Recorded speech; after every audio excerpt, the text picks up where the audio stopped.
Bismillahirrahmanirrahim. Assalamualaikum warahmatullahi wabarakatuh.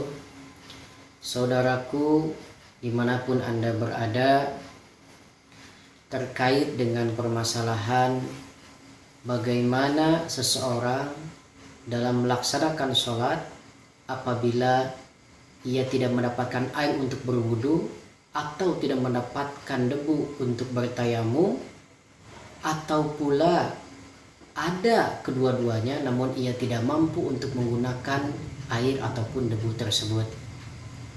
Dalam perihal ini terkait dengan masalah sholat, maka terdapat 4 imam madhab. Yang pertama yaitu ulama Hanafiyah.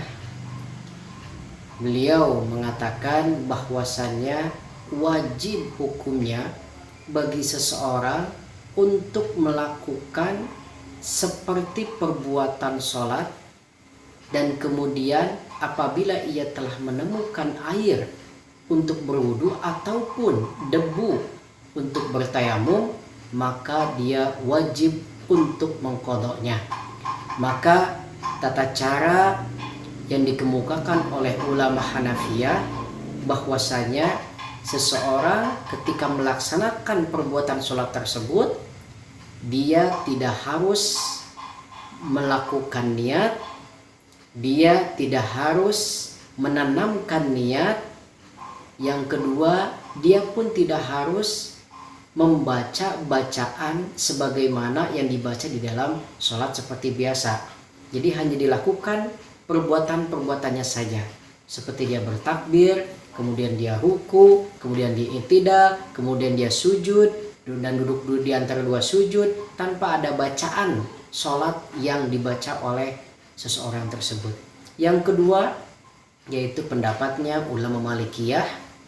Beliau mengatakan bahwasannya seseorang tidak perlu sholat dan tidak perlu mengqadha'nya.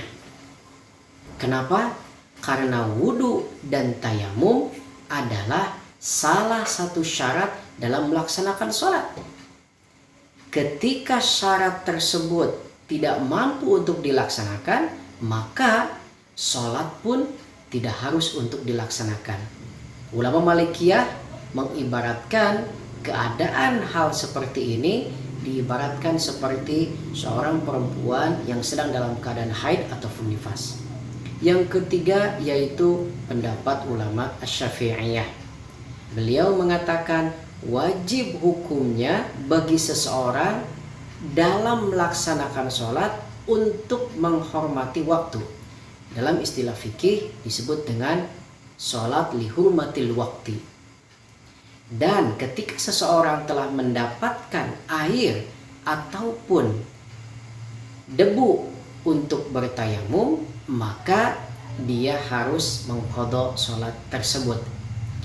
Apa yang menjadi alasan ulama Asy-Syafi'iyah?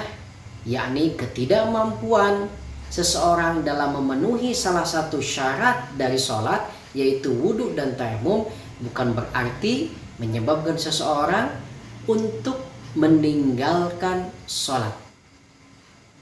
Ini yang menjadi alasan dari ulama Asy-Syafi'iyah.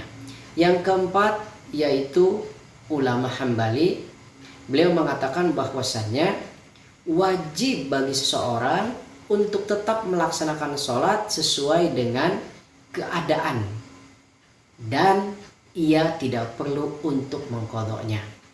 Dalil yang digunakan oleh ulama Hanabilah yaitu qaulu Rasulullah sallallahu alaihi wasallam, "Idza amartukum bi amrin fa'tu minhu mastata'tum." Apabila aku perintahkan kepada kalian satu buah perkara ataupun perintah, maka datangkanlah perintah tersebut sesuai dengan kemampuanmu. Selanjutnya hadis dari Siti Aisyah bahwasannya beliau pernah meminjam kalung dari Sayyidah Asma dan menghilangkannya.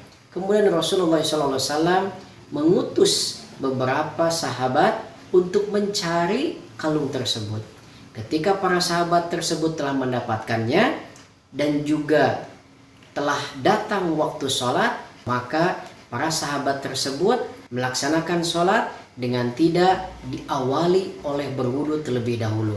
Kemudian apa yang telah dilakukan oleh sahabat tersebut dilaporkan kepada Rasulullah hingga turunlah ayat kepada Rasulullah tentang tayamum. Dan Rasulullah tidak memerintahkan para sahabat tersebut untuk mengulangi sholatnya. Hadirin yang berbahagia, catatan yang menjadi penekanan kita dalam mengambil pendapat ulama Asy-Syafi'iyah dan juga Hanabilah bahwasanya ketika seseorang melaksanakan sholat dalam keadaan dia tidak bersuci atau dalam keadaan dia tidak berwudu ataupun tayamum, maka sholat yang dilaksanakan cukuplah rukun-rukun yang wajibnya saja. Dia tidak perlu untuk melaksanakan apa yang menjadi kesunahan di dalam sholat tersebut, sehingga dia cukup melaksanakan takbiratul ihram, langsung membaca surat Al-Fatihah, kemudian langsung dia ruku dan hanya membaca satu tasbih saja untuk menjaga ketumakninahan di dalam ruku ataupun sujud.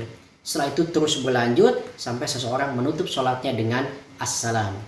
Kemudian yang menjadi titik penekanan yaitu bahwasannya di Indonesia yang masyhur digunakan di dalam mengambil pendapat terkait dengan masalah fikih adalah madhabnya Asy-Syafi'i. Astaghfirukum wallahul muwaffiq ila aqwamit thoriq. Wassalamualaikum warahmatullahi wabarakatuh.